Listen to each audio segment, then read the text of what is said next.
Il y a des points de vigilance sur le fait qu'il y a quand même une canicule qui est là. On a plutôt le côté positif, c'est que les masses d'eau, contrairement à 2023, sont quand même assez hautes.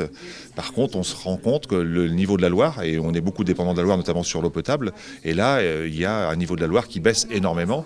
Et donc, on regarde ça, il y a des arrêtés sécheresse qui sont mis en place, et donc il y a un comité départemental de l'eau qui a lieu ce mercredi-là.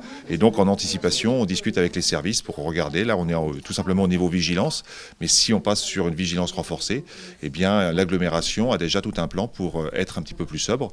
Et là où on a plus de 16 000 mètres cubes d'eau qui sont utilisés dans une semaine, dès qu'on a le niveau vigilance qui est aujourd'hui le cas, eh bien, on descend à 8 000 mètres cubes de consommés par semaine au niveau d'Anjouan Métropole et d'Angers.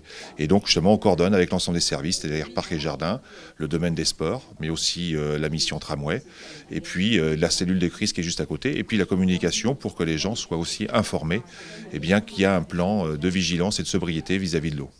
Et là, on se rend compte qu'on a quand même un pic au niveau de l'eau. Il y a plus de 71 000 mètres cubes qui ont été consommés tous les jours dernièrement. Et donc, c'est un record, malheureusement. Et c'est un peu, justement, antinomique. Il fait chaud, mais on consomme un peu plus d'eau parce que les arrêtés ne sont pas en adéquation avec le niveau d'eau. Et donc, nous, le message, c'est ça, c'est la sobriété avant tout et d'être résilient. Et donc, il faut que les collectivités montrent l'exemple et c'est l'objet de cette cellule.